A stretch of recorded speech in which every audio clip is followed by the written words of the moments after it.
Hello students and welcome to the introduction of exercise 7.2 of 10th maths NCERT। इसमें आप पढ़ेंगे section फॉर्मूले के बारे में और ये पूरी एक्सरसाइज आपकी सेक्शन फॉर्मूले पे ही डिपेंड है। सेक्शन फॉर्मूला होता क्या है?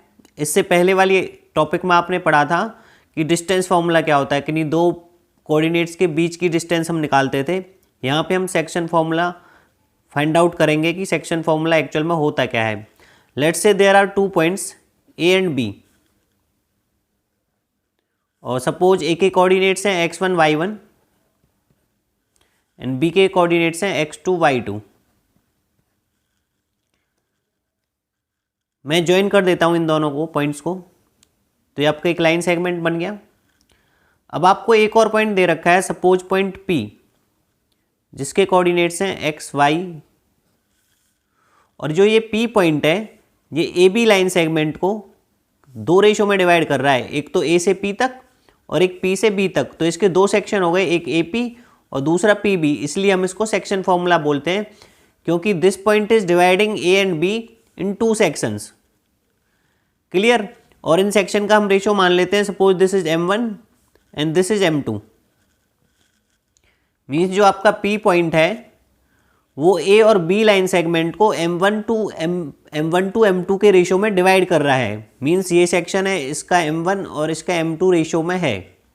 क्लियर? और आपको एक्स वाई कोऑर्डिनेट्स निकालने हैं और आपको ये चीज़ें क्वेश्चन में गिवन होंगी।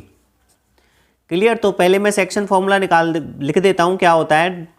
सो x होता है आपका M1 x2 plus M2 x1 upon M1 plus M2, and y coordinate होता है M1 y2 plus M2 y1 upon M1 plus M2। Clear? इसको लर्न करने का भी मेथड बहुत ईजी है। M1 x2 मीन्स इस कोऑर्डिनेट्स की मल्टीप्लाई इस साइड होगी, M1 x2 plus M2 x1, M2 की मल्टीप्लाई इस साइड होगी, M2 x1 upon M1 plus M2। Similarly M1 y2 plus M2 y1 upon M1 plus M2। नीचे ratio same है, नीचे का आप याद रख सकते हैं, और ऊपर M1 की मल्टीप्लाई x2 से और M2 की मल्टीप्लाई x1 से। सो क्वेश्चन कैसे होगा? क्वेश्चन ऐसे होगा, find the coordinates of point P which divides A and B in given ratio. आपको रेशो गिवन होगा, क्वेश्चन में रेशो गिवन होगा और A एंड B के कोऑर्डिनेट्स गिवन होंगे, और आपको P point x y find out करना है, एक्स वाई कोऑर्डिनेट्स। तो उसके लिए फॉर्मूला ये होगा। आई होप समझ आ गया होगा। ए बी आपके दो पॉइंट्स हैं, P कोई पॉइंट इनको M1 M2 रेशो में डिवाइड कर रहा है, तो P के कोऑर्डिनेट्स निकालने का फॉर्मूला होता है ये, और इसी को बोलते हैं हम सेक्शन फॉर्मूला। अब हम करेंगे इसकी डेरिवेशन कैसे आई है। अब हम करेंगे डेरिवेशन ऑफ सेक्शन फॉर्मूला। उसके लिए आप पहले कोऑर्डिनेट प्लेन बना लेंगे।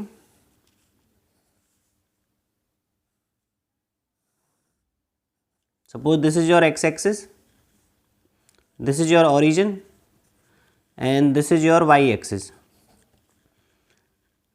और हम दो पॉइंट ले लेते हैं ए एंड बी, जिसके कोऑर्डिनेट्स हैं x1 y1। Suppose this is your A, इसके कोऑर्डिनेट्स हैं x1 y1, और एक पॉइंट ले लेते हैं बी, सपोज इसके कोऑर्डिनेट्स हैं आपके x2 y2, और there is a point P, इनको ज्वाइन कर देते हैं।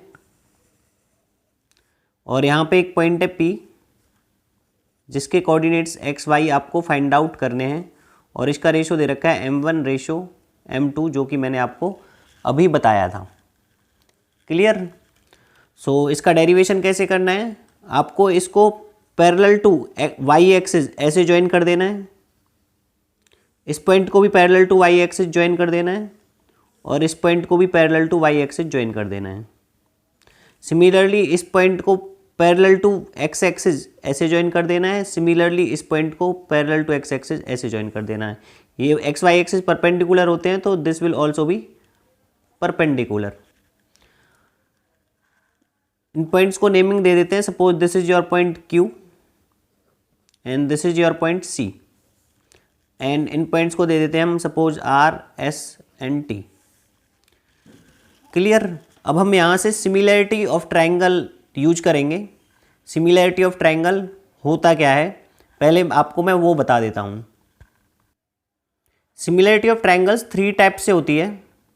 फर्स्ट होता है एंगल एंगल सिमिलरिटी, मीन्स किन्हीं भी दो ट्रायंगल्स के दो एंगल अगर इक्वल हैं तो वो दोनों ट्रायंगल सिमिलर होते हैं। आपने 9th क्लास में पढ़ा था कॉन्ग्रुएंट। कॉन्ग्रुएंट होता था exact shape and exact size, exact shape and size means आप एक को दूसरे के ऊपर सुपर इम्पोज करोगे तो एक दूसरे को कंप्लीटली कवर कर लेता था। यहाँ पे आता है सिमिलर। सिमिलर मीन्स आपकी शेप तो सेम होगी, exact shape but different size, but size can be different. Means वो एक जैसे दिखते होंगे बट उनका साइज अलग अलग हो सकता है। क्लियर? सो इसमें 3 टाइप होता है angle angle similarity, side angle side और एंगल साइड एंगल, और फिर एक एंगल एंगल सिमिलरिटी, और फिर साइड साइड साइड सिमिलरिटी भी होती है। सो आपको इस डेरिवेशन में केवल एंगल एंगल यूज करना है, तो मैं आपको वो बता देता हूँ कि वो क्या होगा। सपोज यहाँ पे 2 ट्राइंगल्स हैं, बाकी डिटेल्स में आप टॉपिक 6 में पढ़ेंगे। सपोज 2 ट्राइंगल्स हैं ए बी सी और this is your P Q R. This angle is 90, this angle is 90 and this angle suppose given equal to this. So we will write angle A equal to angle P and angle C equal to angle Q, each 90 and this is given. So we can write by angle angle similarity criteria, by angle angle similarity criteria triangle ABC is similar to triangle PRQ। और ये naming बहुत important होती है, उसी format में लिखती है जैसे आप कॉन्ग्रुएंसी में लिखते थे। सो अगर A B C P R Q के सिमिलर है तो इंपॉर्टेंट पॉइंट है कि जो उनकी साइड्स का रेशो होता है वो इक्वल होता है। That is A B upon P R, means A B P R का ratio, and A C upon P Q, A C और पी क्यू का ratio will be equal to B C upon R Q. B C और R Q के ratio के equal होगा। Congruent में क्या होता था, साइड्स इक्वल होती थी, यहाँ पे उनका रेशो इक्वल होता है। आपको यही पॉइंट याद रखना है मेन कि अगर 2 ट्रायंगल सिमिलर हैं तो उनकी जो साइड्स का रेशो है, करस्पॉन्डिंग साइड्स का जो रेशो है वो इक्वल होता है, और यही मेन है जो इस डेरिवेशन में यूज होगा। क्लियर? आपको केवल ये पॉइंट याद रखना है कि अगर 2 एंगल सिमिलर होते हैं तो उनकी जो साइड्स का, करस्पॉन्डिंग साइड्स का जो रेशो होता है वो इक्वल होता है। So now let's move to the derivation. So let's see in triangle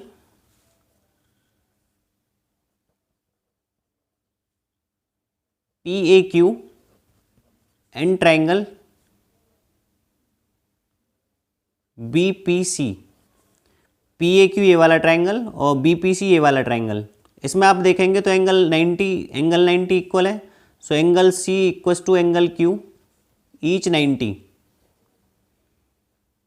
second thing आप देखेंगे ये वाई एक्सिस के पैरेलल है, ये एक्स एक्सिस के पैरेलल है, तो ये लाइन और ये लाइन क्या होंगी, पैरेलल, और ये क्या होगी, ट्रांसवर्सल। सो ये एंगल इक्वल होगा इसके। Suppose this is angle 1, this is angle 2।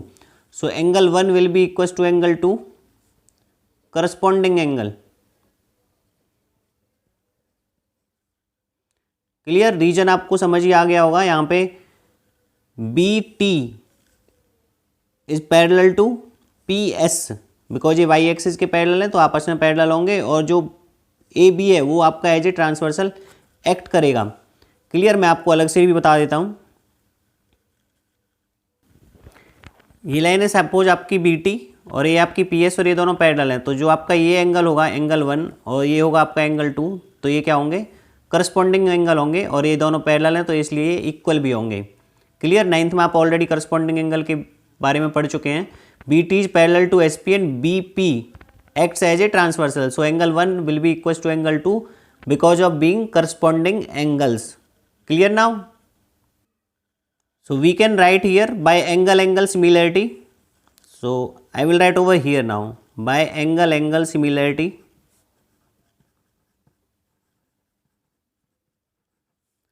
triangle PAQ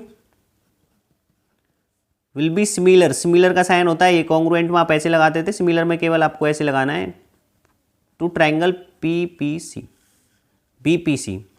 और अगर ये दोनों ट्रायंगल सिमिलर हैं तो इनकी करस्पॉन्डिंग साइड्स का रेशो क्या होगा, इक्वल। तो करस्पॉन्डिंग साइड्स का रेशो होगा PA अपॉन BP। फिगर से भी आप देख सकते हैं PA upon BP equals to AQ upon PC। This is AQ and this is PC। So आप यहाँ से भी लिख सकते हैं AQ upon PC and third side का रेशो क्या होगा PQ। This is PQ upon BC, PQ upon PC। Clear. अब आपको इनकी वैल्यूज निकाल के यहाँ पे पुट करनी है और वहाँ से आपकी डेरिवेशन कंप्लीट हो जाएगी। मैं यहाँ पे सेपरेटली वैल्यूज निकाल के दिखा रहा हूँ आपको, आप उन्हें नीचे ही लिख सकते हैं। सो हम वैल्यूज फाइंड आउट करते हैं फिगर से। इन ट्रायंगल PAQ में देखिए PA क्या होगा आपका M1 ऑलरेडी गिवन है, और PB क्या होगा M2, ये भी आपको गिवन है। क्लियर। नेक्स्ट देखते हैं AQ कैसे फाइंड आउट करेंगे। AQ है ये, जैसे आपने डिस्टेंस फॉर्मूले में किया था। Q के कोऑर्डिनेट्स क्या होंगे, जो इसका ये कोऑर्डिनेट होगा Y coordinate, that will be Y। सो यहाँ पे आपको ऐसे फाइंड आउट करना है, यहाँ से यहाँ तक की जो आपकी लेंथ है टोटल, वो है इसके Y कोऑर्डिनेट, X कोऑर्डिनेट के इक्वल, दैट इज X। क्योंकि हम X एक्सिस के पैरेलल ले रहे हैं तो हम X कोऑर्डिनेट देखेंगे। तो ये है टोटल X, और यहाँ से यहाँ तक की जो लेंथ है आपकी, यहाँ से यहाँ तक की जो लेंथ है that is X1। This complete is X and this is X1। सो आपका जो AQ होगा वो होगा आपका X माइनस X1। AQ जो होगा ये वाला पार्ट होगा X माइनस X1, बिकॉज यहाँ से यहाँ तक की कंप्लीट लेंथ है X और यहाँ से यहाँ तक की लेंथ है X1, और आपको केवल AQ चाहिए तो X माइनस X1, जैसे आपने डिस्टेंस फॉर्मूले में फाइंड आउट किया था X माइनस X1। सिमिलरली आप PC फाइंड आउट करोगे। सो जो यहाँ से यहाँ तक की लेंथ है वो है आपकी X2, parallel to X axis देख रहे हैं तो हम X कोऑर्डिनेट देखेंगे। तो यहाँ से यहाँ तक की लेंथ है X2 और यहाँ से यहाँ तक की लेंथ है आपकी X कोऑर्डिनेट। तो यहाँ से यहाँ तक की लेंथ क्या होगी आपकी X2 माइनस X। तो PC will be X2 minus X, sorry केवल X होगा। और अब देखते हैं हम PQ और BC। PQ देखिए PQ, अब हम वर्टिकली देख रहे हैं तो हम पैरेलल टू Y एक्सिस देख रहे हैं तो Y कोऑर्डिनेट देखेंगे। यहाँ से जो यहाँ तक की लेंथ है वो है आपकी टोटल Y। क्लियर। और Q से S तक की जो लेंथ है वो है आपकी Y1। तो ये लेंथ क्या होगी आपकी Y माइनस Y1। तो PQ will be Y minus Y1। ऐसे ही BC देखते हैं। B से T तक की जो लेंथ है वो है आपकी Y2, और जो C से T तक की लेंथ है वो है आपकी Y। जो ये कोऑर्डिनेट है वही कोऑर्डिनेट ये होगा। सो ये क्या होगा आपका Y2 माइनस Y। क्लियर। आप दोबारा से फिगर को अच्छे से देखें और ये पॉइंट्स फाइंड आउट करें। सो अब इनकी वैल्यू पुट करते हैं। So PA upon PB equals to AQ upon PC equals to PQ upon BC। Value put करते हैं। PA की वैल्यू थी आपकी M1 अपॉन PB की वैल्यू थी M2। ऊपर से देख सकते हैं, ऊपर वैल्यूज लिखी हैं। नेक्स्ट AQ की वैल्यू आई थी आपकी X minus X1 upon PC की वैल्यू आई थी X2 माइनस X। PQ की वैल्यू है Y माइनस Y1 और BC की वैल्यू है आपकी Y2 माइनस Y। क्लियर। अब आप यहाँ से पहले फर्स्ट और सेकंड का कॉम्बिनेशन लेंगे और इसको सॉल्व करेंगे। तो फर्स्ट और सेकंड का कॉम्बिनेशन लेते हैं। M1 upon M2 equals to X minus X1 upon X2 minus X। So यहाँ से हम क्रॉस मल्टीप्लाई करेंगे। सो M1 की मल्टीप्लाई होगी X2 माइनस X से, और M2 की मल्टीप्लाई होगी X माइनस X1 से। मल्टीप्लाई कीजिए M1 X2 minus M1 X equals to M2X minus M2 X1। आप X वाली जो टर्म्स हैं उन्हें एक साइड कर लीजिए। So this will be M1X plus M2X। Suppose मैं M1X को इस साइड ले गया और m2x1 को इस साइड ले आया, तो ये होगा आपका m1x2 प्लस m2x1। यहाँ से आप x कॉमन ले सकते हैं, तो क्या बचेगा आपका m1 plus m2 equals to m1x2 plus m2x1। और यहाँ से आप x फाइंड आउट कर सकते हैं, सो आपका x कोऑर्डिनेट होगा m1x2 plus m2x1 upon m1 plus m2। x मैं कहीं पे कैपिटल और स्मॉल लिख देता हूँ, तो आपको वो एक ही x है, मैं लिखने में कभी कभी ऐसे कर देता हूँ। सो क्लियर, यहाँ से आपका x कोऑर्डिनेट आ गया। अब आप फर्स्ट और लास्ट का कॉम्बिनेशन लेके y कोऑर्डिनेट निकालेंगे।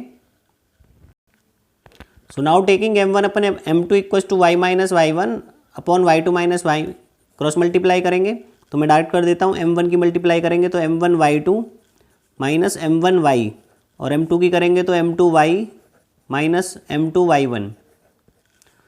सो m1 y2 plus m2 y1 will be equals to m1 y m2 y plus m1 y। Clear, इसको इस साइड ले आए और इसको इस साइड ले आए। सो यहाँ पे y कॉमन है, सो m2 plus m1 into y, और यहाँ पे m1 y2 plus m2 y1। तो यहाँ से आप y की वैल्यू निकाल सकते हैं, y, तो m1 अपॉन m2 नीचे आ जाएगा, सो m1 y2 plus m2 y1 upon m1 plus m2, और ये हो गया आपका y कोऑर्डिनेट। क्लियर, सो ये हो गई आपकी derivation.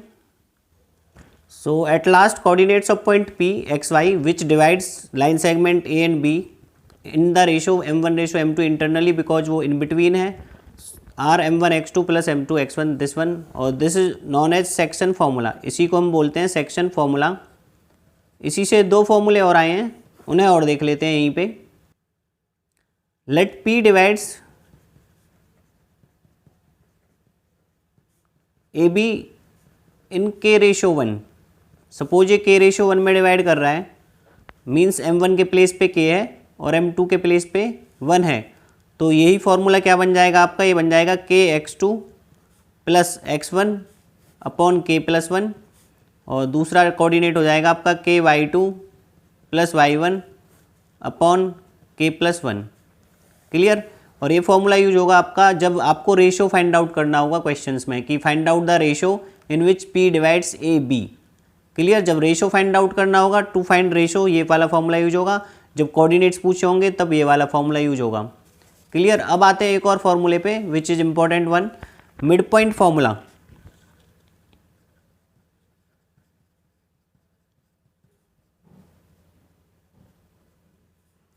Suppose P A B को इक्वल पार्ट्स में डिवाइड कर रहा है, इक्वल सेक्शंस में, पी ए बी को सपोज 2:2 या 3:3, 5:5, 4:4। सो एक्चुअल में एट लास्ट रेशो क्या होगा, 1:1 होगा। 4/4 हो या वो 5/5 हो, तो 1:1 ही होगा। सो अगर वो उसका मिड पॉइंट है तो सो आपका m1 क्या हो जाएगा 1, और m2 भी क्या हो जाएगा 1। सो जो m1 m2 है उसके प्लेस पे हम यहाँ पे क्या पुट कर देंगे 1 1। सो आपका जो फॉर्मूला है वो आपका हो जाएगा 1 इंटू x2 प्लस 1 इंटू, मैं यहाँ पे अलग से ही लिख देता हूँ। सो आपका जो फॉर्मूला है coordinates of y x y will be, अगर ये x1 y1, ये x2 y2, और m1 m2 का रेशो है जो 1:1 है, that is p is mid point of A B. तो आपका फॉर्मूला होगा m1 x2, xy कोऑर्डिनेट निकालने का, m1 is 1 x2 plus m2 is also 1 x1 upon 1 plus 1। m1 m2 की वैल्यू यहाँ पे 1 है, और y कोऑर्डिनेट का होगा 1 into y2 plus 1 into y1 upon 1 plus 1। So at last आपका फॉर्मूला हो जाएगा x1 plus x2 upon 2 and y1 plus y2 upon 2। सो ये फॉर्मूला आपको याद रखना है जब भी आपको मिड पॉइंट दे रखा है। सपोज सर्कल में आपको सेंटर फाइंड आउट करना है, या फिर आपको कहीं पे भी मिड पॉइंट दे रखा है, तो आपको मिड पॉइंट फॉर्मूला हम डायरेक्ट यूज करेंगे x1 plus x2/2 and y1 plus y2/2। Instead of putting the value of 1 1 1 we will use this directly. So आपको ये 3 फॉर्मूले याद रखने हैं। सेक्शन फॉर्मूला, अगर रेशो फाइंड आउट करना है तो k रेशो 1 वाला फॉर्मूला, और मिड पॉइंट अगर दे रखा है या आपको पता है कि वो मिड पॉइंट है तो मिड पॉइंट फॉर्मूला। क्लियर, ये तीनों फॉर्मूले आपको अच्छे से याद रखने हैं, और इसी पे आपकी होगी एक्सरसाइज 7.2। और आप दोबारा से वीडियो को देखें, समझें, सो दैट आपको ये रट्टा ना मारना पड़े, आप इनको अच्छे से समझ सकें और आपके ये अच्छे से याद रहें। इसीलिए ही डेरिवेशन की जाती है। आई होप क्लियर होगा। अगर आपको कोई भी डाउट है तो वीडियो को दोबारा से देखें, फिर भी डाउट है तो आप मेरे से कमेंट बॉक्स में लिख सकते हैं या पर्सनली मैसेज करके पूछ सकते हैं। और चैनल को सब्सक्राइब करना ना भूलें। Thank you very much.